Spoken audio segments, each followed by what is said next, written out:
90 రోజుల కోర్సు పూర్తి చేస్తే చాలు 100% ప్లేస్మెంట్ సపోర్ట్ తో సాఫ్ట్వేర్ జాబ్ మీ సొంతం. వెంటనే కోడ్ జ్ఞాన్ డెస్టినేషన్ ని సంప్రదించండి.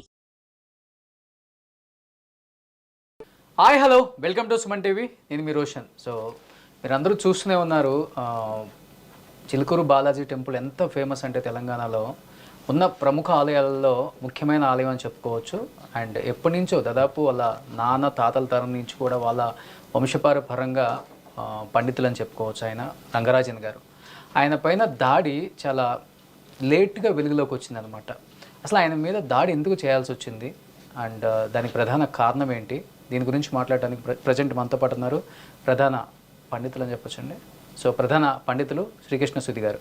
సో శ్రీకృష్ణ సుధి గారు నమస్తే. నమస్కారం అండి. సో చూస్తున్నాం అసలుకి రామరాజ్యం ట్రూప్ అని చెప్పేసి ఒక 20-30 మంది వరుసగా ఇంట్లోకి చొరబడి ఆయన్ని కొట్టడమే కాకుండా ఆయన్ని బెదిరించటం, రకరకాల వార్తలు బయట వినిపిస్తున్నాయి. చంపేస్తాము, రామరాజ్యంలోకి జాయిన్ అవ్వకపోతే మొత్తం వదిలేసి అని వాళ్ళ కొడుకు మీద కూడా దాడి చేయడం జరిగింది. అండ్ నిజంగా చాలా బాధ అనిపించింది, ఎందుకంటే అంత గొప్ప మహాపండితులు అని చెప్పుకోవచ్చు ఆయన్ని. ఆ టెంపుల్లోకి వెళ్ళే ప్రతిసారి ఫస్ట్ ఆయన గురించి అనుకుంటాం మనం. రంగరాజన్ గారు ఉంటే బాగుంటుంది, ఆయనతో ఒక ఆశీర్వాదం తీసుకుంటే బాగుంటుంది, ఆయన ఒకసారి చూస్తే బాగుంటుంది అనుకునే వాళ్ళు చాలామంది ఉన్నారు తెలంగాణలో, ఆంధ్రలో, మీకు తెలుసు. అలాంటి వ్యక్తి ఇలా కూర్చొని దిగాలుగా చాలా బాధగా అనిపించిన సంఘటనలో అందరి కళ్ళమ్మడి నీళ్ళు వచ్చే విధంగా ఉన్నాయి. ఏ విధంగా చూడొచ్చు అసలు దీన్ని? ఆయన విద్యావంతుడు కూడా అండి. ఉస్మానియా యూనివర్సిటీ నుంచి పోస్ట్ గ్రాడ్యుయేషన్ పొందినటువంటి వ్యక్తి. చాలా విద్యా విషయకంగా కానివ్వండి, ఆయన నిజంగా చెప్పాలంటే ప్రాతస్మరణీయులు కొంతమంది ఉంటారు కదా, అలా పొద్దున్నే వెళ్ళని తలుచుకుంటే మంచిది అనుకునే వాళ్ళల్లో అలా ఎన్నదగిన వ్యక్తిగా చెప్పచ్చు. ఇది ఎలా అయిందంటే ఈ మధ్యకాలంలో మనుషుల ఆలోచన విధానం ఏమైపోయిందంటే హిందూ మతం పేరు చెప్పి మేమేమి చేసినా చెల్లుబాటు అవుతుంది. ఆ విధంగా కొంతమంది ఆలోచించి వాళ్ళ ఇష్టారాజ్యంగా ఆ పేరు చెప్పి వాళ్ళు ఒక రకంగా వ్యక్తుల్ని హింసించడం కానీ, దాడి చేయడం కానీ, డబ్బులు అడగటం కానివ్వండి, లేదంటే దేవాలయాల్లో వాళ్ళు ఒక ఆర్భాటం సృష్టించి మాదే ఆధిపత్యం అని చెప్పేసి ఆ విధంగా ప్రవర్తించడం కానీ జరుగుతుంది. కానీ అది హిందూ ఆలయము, ఆయన హిందూ వ్యక్తే కదండి. అదే అంటున్నా. అదే ఇప్పుడు ఇక్కడ ఏంటంటే హిందూ అయినా కూడా హిందూ అయినా కాదా అనేది కూడా ఒక అనుమానం ఉంది. హిందూ పేరు చెప్పి ఇప్పుడు ఈ మధ్యకాలంలో మీరు గమనించండి, ఎవరైతే వాళ్ళకి నాయకత్వం వహించిన వీరరాఘవరెడ్డి అని ఆయన భగవద్గీతలో కొన్ని శ్లోకాలను కోట్ చేశారు. కొన్ని అధ్యాయంలో ఇన్నో శ్లోకం ఈ విధంగా చెప్పారు, ఈ విధంగా చెప్పారు, ఈ విధంగా చెప్పారు, దాని ప్రకారం మేము ఈ విధంగా చేస్తున్నామని చెప్పేసి చెప్పారు. బలవంతంగా రావాలి, రాకపోతే వచ్చేసి మేము ఏదైనా చేస్తాం, చంపేస్తాము, లేదంటే హింసిస్తాము, ఈ విధంగా మాట్లాడారు.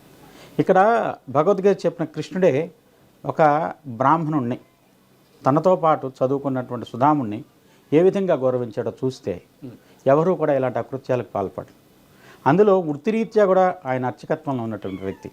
అలాంటి వ్యక్తి ఈ విధమైనటువంటి అవమానం చేయటం అనేది హైందవ మతానికే కాదు, ఎక్కడన్నా సరే ఏ మతానికి సంబంధించినటువంటి గురుస్థానంలో ఉండే వ్యక్తికైనా సరే ఇది ఖచ్చితంగా ఖండించి తీరాల్సిన అవసరం ఉన్నటువంటి చర్యగా చెప్పచ్చు. చూస్తే మనకి 2 తెలుగు రాష్ట్రాల్లో మొట్టమొదటిసారి జరిగిందని చెప్పుకోవచ్చు ప్రధాన అర్చకులపై ఇలాంటి ఒక దాడి. బహుశా మనం ఎప్పుడు చూసుండం, మేబీ మీరు చూసారో లేదో మాకు తెలియదు, మీరు చెప్పాలి మీ మాటల్లోనే. ఎప్పుడన్నా చూసామండి ఇలా? గత సంవత్సరం గునిపూడి దేవాలయం భీమవరం పక్కన అక్షరారామలింగ ఆలయంలో జరిగింది.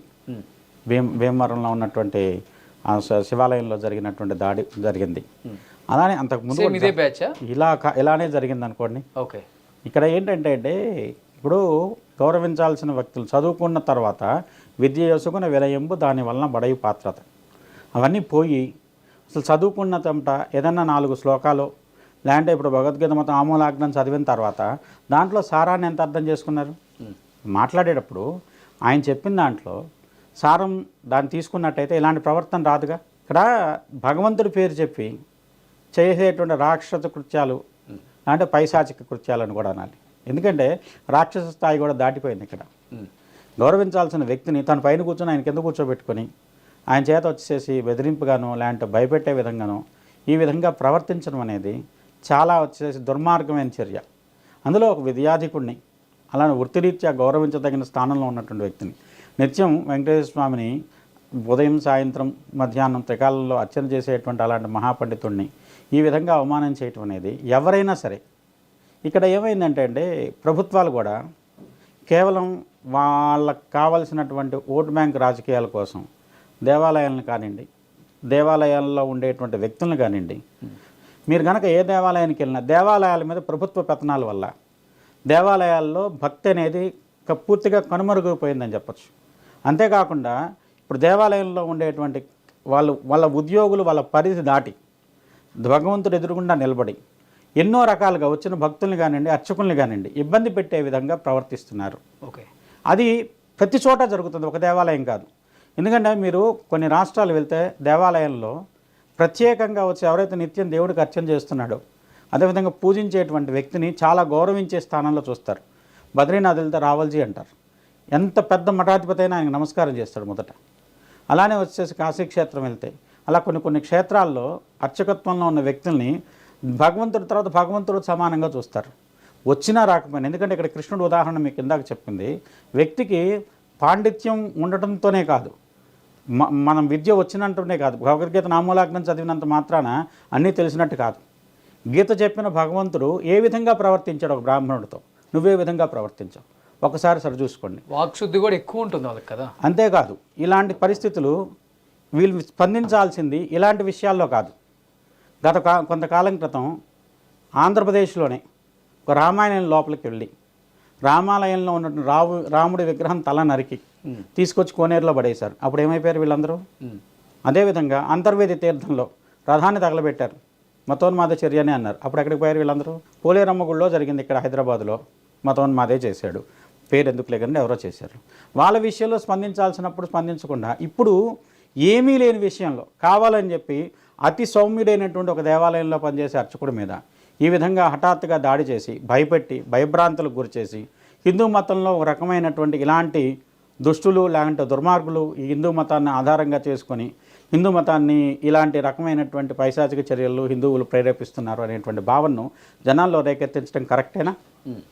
ఇలాంటి చర్యల వల్ల మతం మీద ఉండేటువంటి ఒక రకం హిందూ మతం అన్ని మతాల కంటే కూడా ఒక రకమైనటువంటి మత సంబంధమైనటువంటి అన్ని మతాలను గౌరవించేటువంటి సాంప్రదాయం హిందువులది. ఎందుకంటే మనం చాలా తక్కువ మంది మాత్రమే వేరే మత గ్రంథాలను విమర్శిస్తారు, వాళ్ళంతా విమర్శించినా కూడా.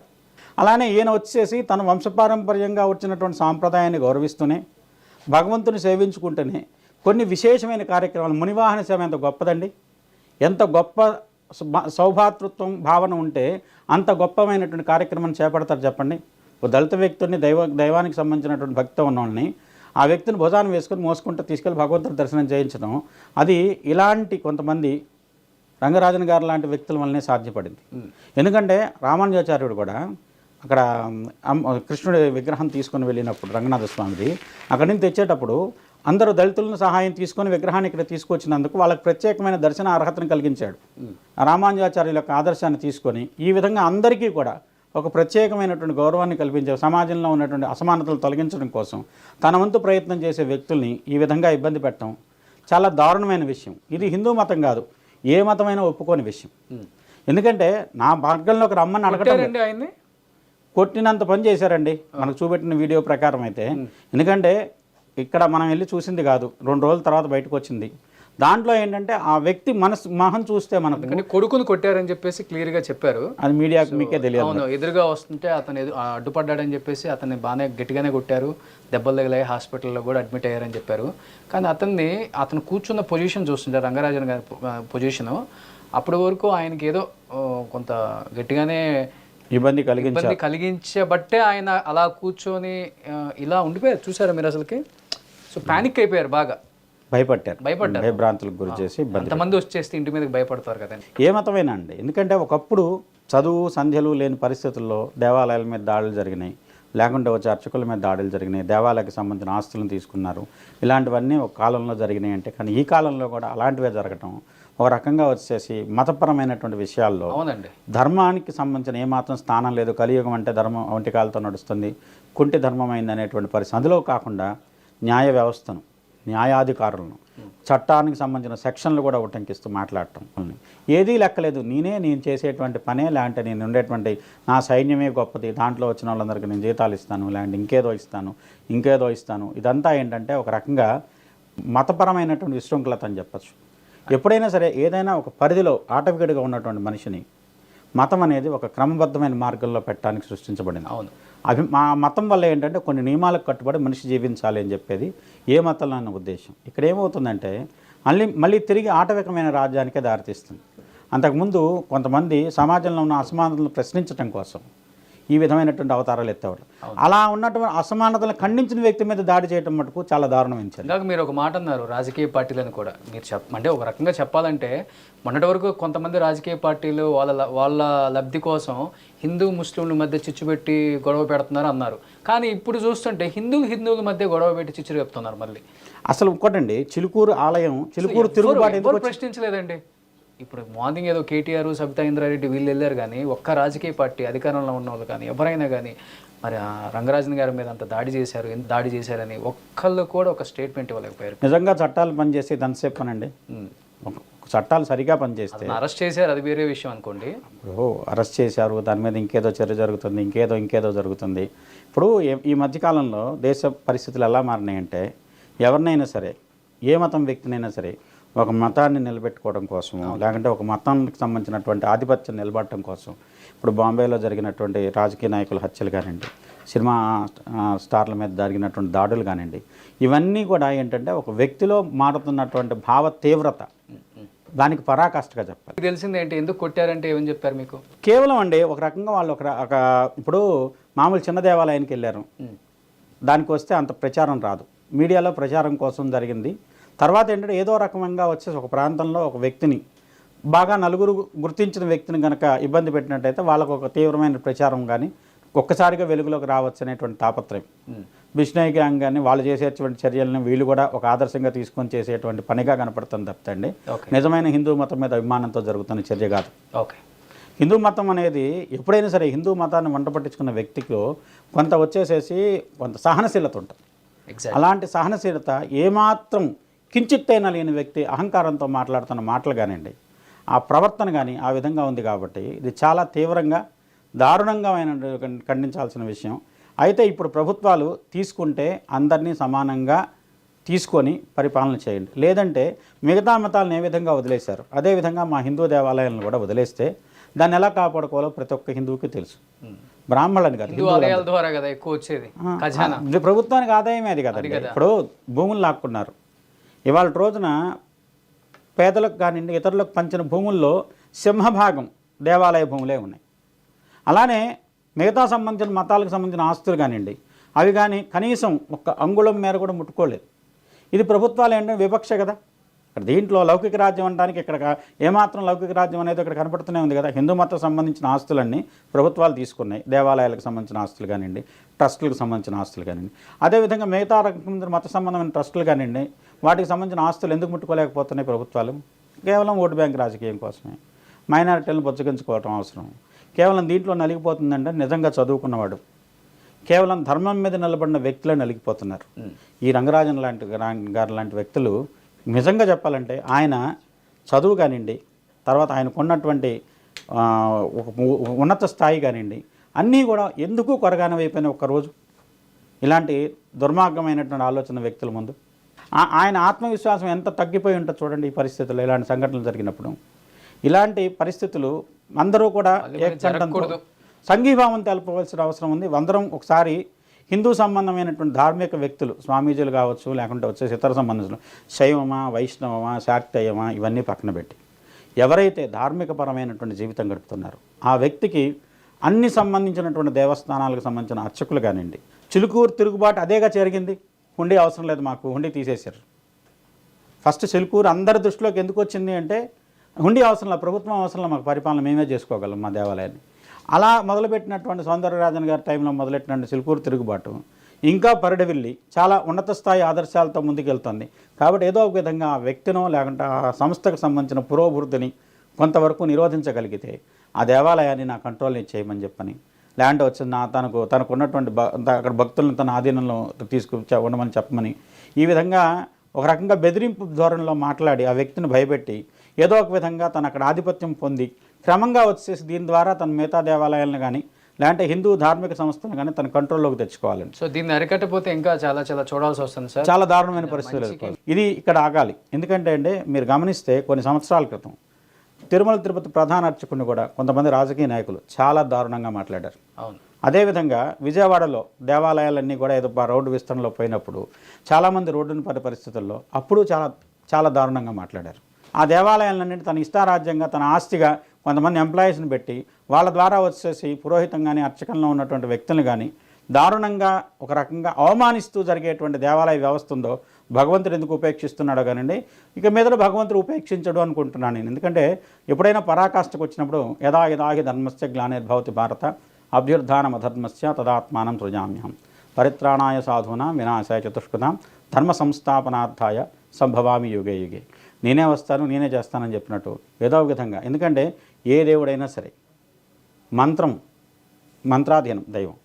అలానే మంత్రం ఎవరైతే చెప్తున్నాడో బ్రాహ్మణుడు కానివ్వండి, ఎవరైతే అర్చకత్వం చేసే వ్యక్తిని కానీ, ఆ వ్యక్తి మంత్రం ఆ వ్యక్తి ఆధీనంలో ఉంటుంది. ఆ వ్యక్తి మనస్ఫూర్తిగా నిశ్చలమైన మనసుతో కనుక ధ్యానం చేసి భగవంతుడికి మన కోరిక చెప్తే అది ఎంతటి ఇబ్బంది ఉన్నటువంటి పరిస్థితి అయినా తొలగిపోతుందని నమ్మకం. భక్తులందరూ దేవాలయాలకు వెళ్ళి అదేది సమర్పించే కొబ్బరికాయలు పూలు లాంటివి భగవంతుడికి చేరటం లేదు. భక్తితో ఇచ్చే చీరలు కానీ వస్త్రాలు కానివ్వండి వెంటనే అక్కడ పెడుతున్నాం, తీసుకెళ్ళిపోయి అక్కడ కౌంటర్లో పెట్టేసేసి వేలం చేసి అమ్ముతున్నారు. భగవంతుడు కానీ మనం ఇస్తున్నాం, ఎక్కడికి వెళ్తున్నాయి? అంతే అన్నట్లు ఈ సృష్టిని దేవుడే భూమి మీదకి ఇట్లా తీసుకొచ్చాడు మనుషుల రూపంలో, మళ్ళీ ఆయనే కాపాడుకోవాల్సి వస్తుందేమో. తప్పనిసరిగా కాపాడుకోవాలి. ఎందుకంటే ఒక పరిధి పెట్టిన భిక్ష కదండి ఈ సృష్టి అంతా. ఒక పరిధి దాటిన తర్వాత ఎప్పుడైనా భగవంతుడు కలగజేసుకోవాల్సిందే. అలాంటి పరిస్థితే వస్తుంది.